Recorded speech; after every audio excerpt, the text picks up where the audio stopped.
By now, you may have heard that a woman named Tara Reade has accused Joe Biden of sexual assault. The accusation goes back to 1993, so it's about 27 years old, but she did recently file a criminal complaint. However, it's well beyond the statute of limitations. I'm not a big fan of these 30-year-old allegations.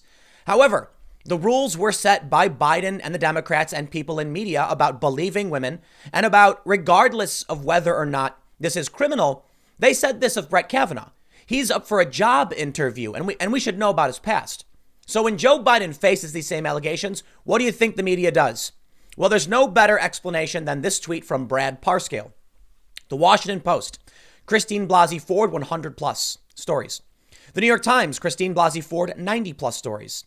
MSNBC, Christine Blasey Ford, 100 plus stories. Tara Reade, each of these outlets, 0 stories. Well, I have good news for everybody. Good news. New York Times has finally published their story. Now we're going to get to the bottom of these allegations against Joe Biden, who, as we all know, exhibits a pattern of non-consensually touching, groping, and kissing women. He's had to apologize for it before. So certainly, with all of the evidence stacked up against Biden, we are going to see a slam dunk expose calling out this creepy old lecherous man. Yeah, no, of course not. We're going to see a puff piece defense of Joe Biden, and it is the most insane. I'm actually impressed. I didn't think the New York Times could sink this low, but I'll tell you what, you know why I love it? I love it because now the bias is so obvious, it cannot be denied. And I hope all you Bernie Sanders fans out there, all you progressive leftists, get on the boat, get on the fake news train.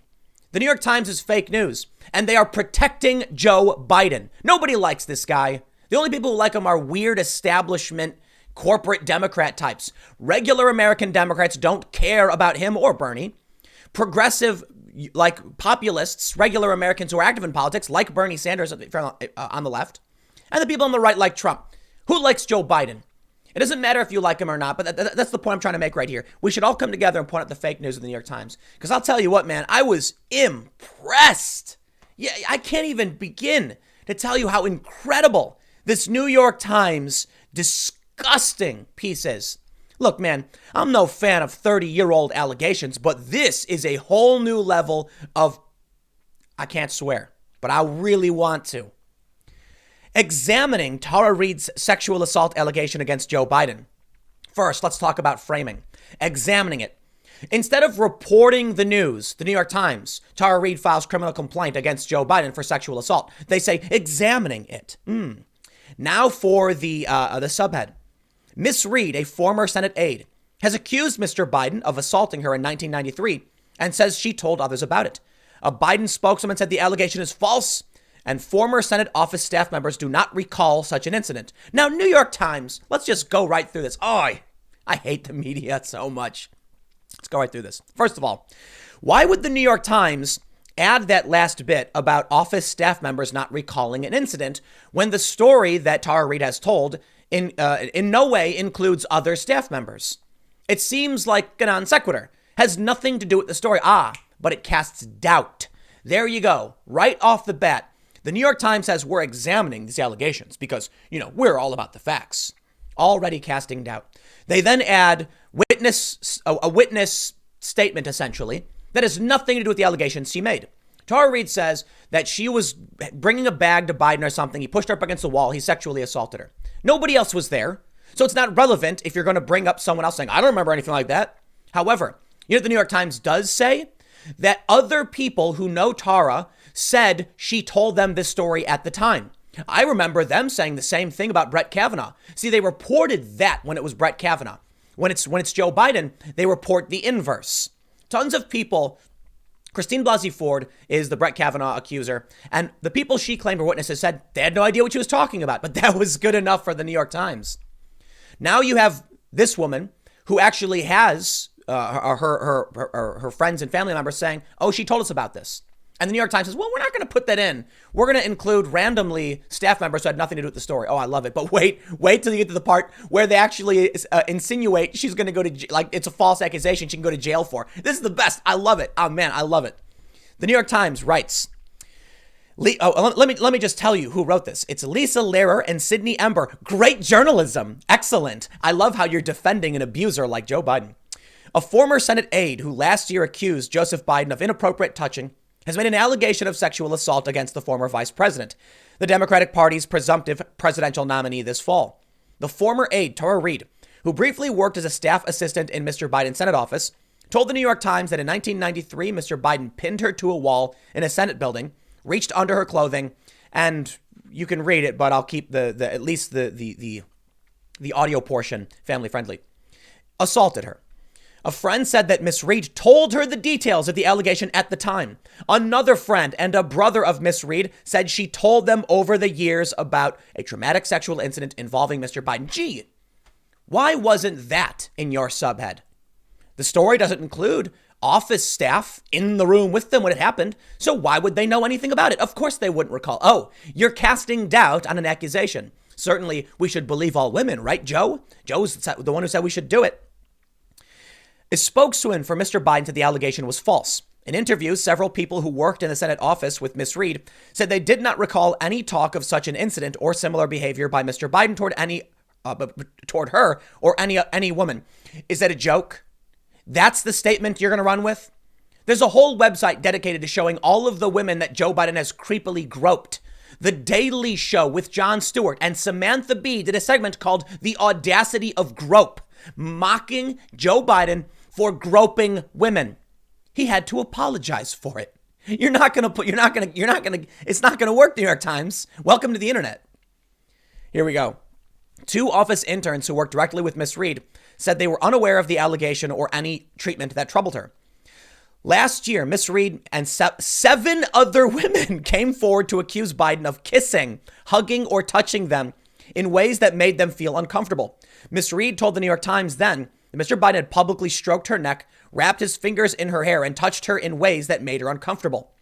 Soon after Miss Reid made the new allegation in a podcast interview released on March 25th, the Times began reporting on her account and seeking corroboration through interviews, documents, and other sources. Now, here's the part that I love. Remember when I showed you how Brad Parscale was calling out all of these outlets for not talking about her, but going absolutely insane over Brett Kavanaugh?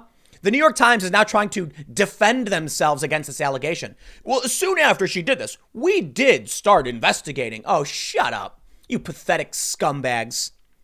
The Times interviewed Ms. Reid on multiple days over hours, as well as those she told about Mr. Biden's behavior and other friends. The Times also interviewed lawyers who spoke to Ms. Reid about her allegation. Nearly 24 people who worked with Mr. Biden during the early 1990s, including many who worked with Ms. Reid, and the other 7 women who criticized Mr. Biden last year to discuss their experiences with him. Here's the best part. No other allegation about sexual assault surfaced in the course of reporting, nor did any former Biden staff members corroborate any details of Ms. Reid's allegation. The Times found no pattern of sexual misconduct by Joe Biden. Oh, bravo. Bravo. Absolutely. I take a bow, New York Times. Can we get some roses to throw on the stage here? This is incredible performance. You literally just told us that 7 women came forward saying that Biden was kissing them without consent. But there's no pattern of sexual misconduct. Certainly not. There's no evidence against Brett Kavanaugh, but wait till I show you what they did. Here we go. Oh man, we're gonna have to have an encore. New York Times, just keep bowing, don't stop. On Thursday, Miss Reid filed a report with the Washington, D.C. police saying she was the victim of a sexual assault in 1993. The public incident report provided to the Times by Miss Reid does not mention Mr. Biden by name, but she said the complaint was about him. Miss Reid said she filed the report to give herself an additional degree of safety from potential threats. And now here is the best sentence of the whole piece, at least so far. The New York Times then says, filing a false police report may be punishable by a fine and imprisonment. Woo-hoo-hoo! Oh man, I'm sorry for being noisy. Wow. Wow. New York Times. This is the most impressive thing I have ever seen. Putting a sentence in there implying she filed a criminal false police report. Absolutely astounding.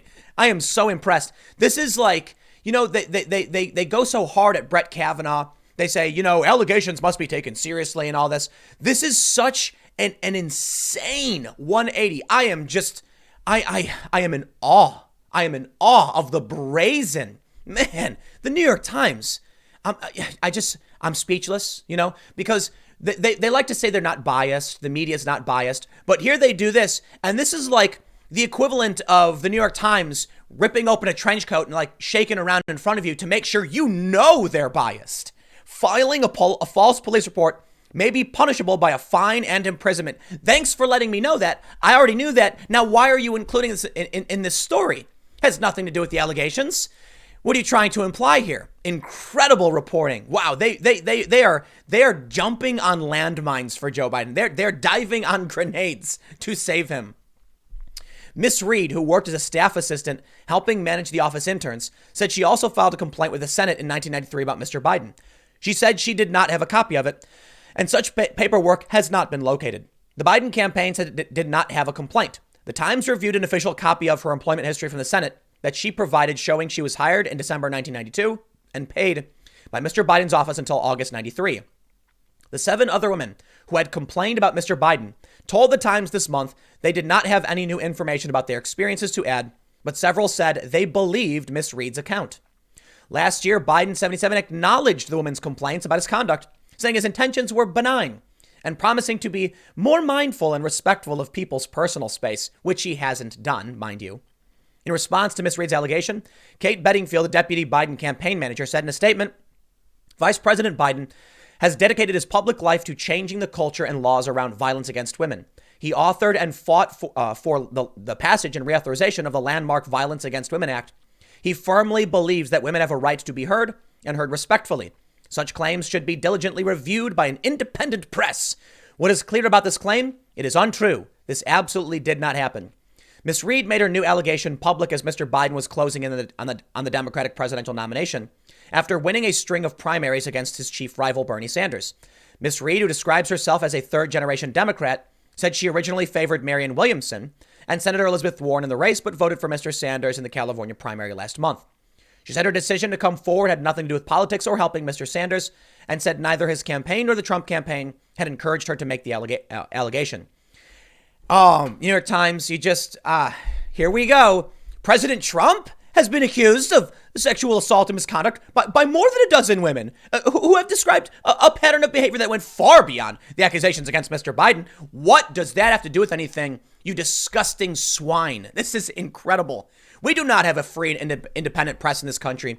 We have the New York Times trash rag who can't give us an honest understanding of what's happening in the world. And they're going to shoehorn in, but Trump has also been accused. Look how much they just go insane on Donald Trump. Why? I don't care. Tell me about Joe Biden. Don't tell me this woman could go to jail for filing a false police report, you scumbags. This is the most disgusting thing I have ever seen. It's absolutely incredible. Oh, and we're not done. There's more. So they link to this. I kid you not. In the New York Times story, false or fictitious reports to Metropolitan Police. The New York Times actually linked to the statute. Why? Are you accusing this woman of filing a false police report? Why did you include it? These people are absolutely disgusting. Take a look at this story. So jaded. The campaign to stop Brett Kavanaugh struggles for liftoff. I'm showing you this story from August 11th because I want to show you something. Before the public accusations came out against Brett Kavanaugh, now allegations were made, but it was like secret. You know, it was like Christine Blasey Ford sent a letter in private. The allegations were kind of floating around. The New York Times had already been writing tons of smear pieces against Brett Kavanaugh. I did this from August 1st to September 1st. Brett Kavanaugh at the New York Times. The partisan battle Kavanaugh now regrets. That's fine. Brett Kavanaugh urged graphic questions in Clinton inquiry. Why are Republicans covering up for Brett Kavanaugh's past? So jaded, the campaign to stop Brett Kavanaugh. Democrats question Kavanaugh's testimony. Roe is settled law. That's actually a pretty good one for Kavanaugh, if you were to ask me. White House withholds 100,000 pages of Brett Kavanaugh. Whoa, hold on. Why was there such a dramatic push to block Brett Kavanaugh? Why not Joe Biden? Why was the New York Times so concerned about these secret documents about Kavanaugh and his past and the things he'd voted on and the things he'd said? What about Joe Biden? Why aren't we digging up things Joe Biden said? I mean, he's running for president. You know, forget a Supreme Court justice. Joe Biden wants to be the president. The argument they made, well, we're not going to bring criminal charges against Brett Kavanaugh, but it is a job interview, right? That's what the activist said. Activists showed up at the Supreme Court, pounding on the doors. Alyssa Milano stood firm, dressed in her what is that, Handmaid's Tale outfit, saying never, never Kavanaugh, sitting behind him with her glasses, looking all stern for the press photography cameras. And then Joe Biden got accused, and Alyssa Milano stands up and goes, well, I, for one, believe in due process. Joe Biden deserves to be heard. Oh, bravo. I really hope the American people can see through this. Gone are the days where you controlled the narrative, you disgusting, manipulative pieces of human trash. We see through it. We have the internet. Certainly, they would like to return us to days long since gone where I didn't have the opportunity to throw a pie in your face over your disgusting deception. But now we can all see it, thanks to the wonder of peer-to-peer communications. Oh, man, they long for those days. They know it. That's why YouTube is suppressing independent commentary and propping up the mainstream media. They don't want the truth to come out. They want to spin a yarn, control the narrative. Well, you can't do it because people have the ability to speak up and share content. Check this out. JoeBiden.info. I will never not love this website. Here's what JoeBiden.info says. Biden 2020. Uncle Joe is back and ready to take a hands-on approach to America's problems. Joe Biden has a good feel for the American people and can smell what they really want deep down. Joe is ready to fight and will give a good old-fashioned pounding to anyone who gets in his way. And then we have a bunch of videos of the very, very creepy and disgusting things that Joe Biden has said or done. Remember that thing, that audio clip? It's from this video right here, where he's at a pool or something. And he says when he was a lifeguard, the kids would stroke his legs. What a creepy, disgusting old lecher. How about when he touches all these little girls and they cringe and pull away from him? How about the fact that he has been accused by women of kissing them non-consensually? And he apologized for, I was just being lovey-dovey. No. Sorry. Here's a quote from him. I mean, you got the first mainstream African-American who is articulate and bright and clean and a nice looking guy, referring to Obama. Yeah, that's really great. The audacity of grope. From Jon Stewart, February 24th, 2015. Samantha Bee reports on Vice President Joe Biden's uncomfortable tendency to invade the personal space of women in his vicinity. Let me ask you a question. If I showed you a guy like Brett Kavanaugh, family man, and said 30 years ago, now mind you, Brett Kavanaugh has already been vetted at the federal level. He was a federal judge. He went through a vetting process, was confirmed. If I told you that this guy, a family man, 30 years ago at a party, was drinking with some friends, threw a young woman on the bed, jumped on top of her, his friend tackled him as they playfully rolled around, she got up and ran away. Would you believe it? You know what? Honestly, yeah, some people might. Teenagers doing dumb teenage stuff. The story isn't all that crazy. I mean, is it good? No, of course not. But here's the problem. Whether or not it happened, I think is kind of irrelevant. It was around 30 plus years ago. It was dumb kids at a party. It doesn't sound good for anybody, but what do you want us to do about it? He didn't actually assault this woman. I mean, you could argue that it was maybe like physical assault or something, but they were rolling around drunk at a party. She got up and ran away. No one corroborated it. None of her friends even corroborated it. And I don't know why it's necessarily relevant. Now, what if I told you that there was a man frequently seen on camera groping women against their wishes, who has admittedly kissed them non-consensually, and who has been mocked by Jon Stewart and Samantha Bee for groping women, touching them without their consent? What if I told you that man had sexually assaulted a woman? You'd probably say, if I was going to believe anybody would be doing it, it would be Joe Biden. Not the New York Times, though. The New York Times says, these allegations against Brett Kavanaugh, these are spicy. Then all of a sudden, a bunch of women came forward with nonsensical and insane statements against Joe Biden. That he was at parties at Yale or Harvard or wherever he was, I think it was Yale, and they would drug women. They would spike the punch, drug them, and then line up outside the door to gang rape them. That's the most insane thing I have ever heard. Brett Kavanaugh denies all of these things. And you also had several people recant allegations. Talk about the psychotic behavior of these people, the lies, the audacity. This is evil. Absolutely disgusting, disgusting evil behavior. I don't know what else to tell you, man. Joe Biden is a creepy old lecher. So you know what? It's a 30-year-old allegation. I don't like the idea of accusing someone of something they can't defend themselves against. But the bigger issue right here is not whether or not Joe Biden did it. I mean, it can be if that's your thing. For me, it's the double standard the media, from the media, the lies. I mean, just look at how disgusting the New York Times is. Despicable. I'm going to leave it there. We'll see how the story develops. But I'll wrap it up with one final thought. Brad Parscale, you're going to need to amend this tweet. Over where it says New York Times, Christine Blasey Ford 90 plus, Tara Reade 0, change the Tara Reade to a 1. Actually, maybe change it to a -1. Because I'm pretty sure all these stories about Blasey Ford were shining a positive light on her accusations. And considering they went out against Tara Reade, I think you should put a -1 right there. Negative. I'll leave it there. Next segment will be coming up at 1 p.m. on this channel. Thanks for hanging out, and I will see you all then.